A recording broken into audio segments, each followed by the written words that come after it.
Pero sigurado ako na kung sino man ang nasa likod ng impeachment complaint, wala yung kinalaman sa mga Marcoses. So chances are, itong panibagong impeachment complaint, honest to goodness. Kaya ayaw ngayon tanggapin ng Kamara de Representante. Meron ba legal na basihan na pagtatanggap? Wala po. Malinaw po yan na ang katungkulan ng House Secretary General pag mayroon naghain ng impeachment complaint ay tanggapin. At pagkatapos, i-refer kay House Speaker.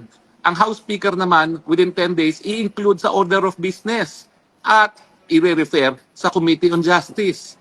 Wala pong diskresyon. Wala pong hindi po parang West ang sa House Secretary General na pipiliin niya kung anong gusto niya tanggapin at i-reject yung ayaw niya.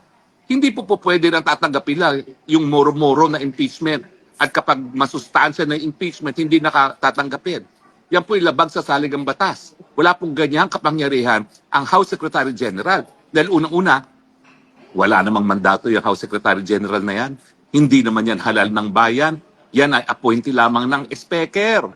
Pero yung ginagawa po niya, binibigyan niya ng karagdagang kapangyarihan ng kanyang sarili. Wala pong ganyang kapangyarihan.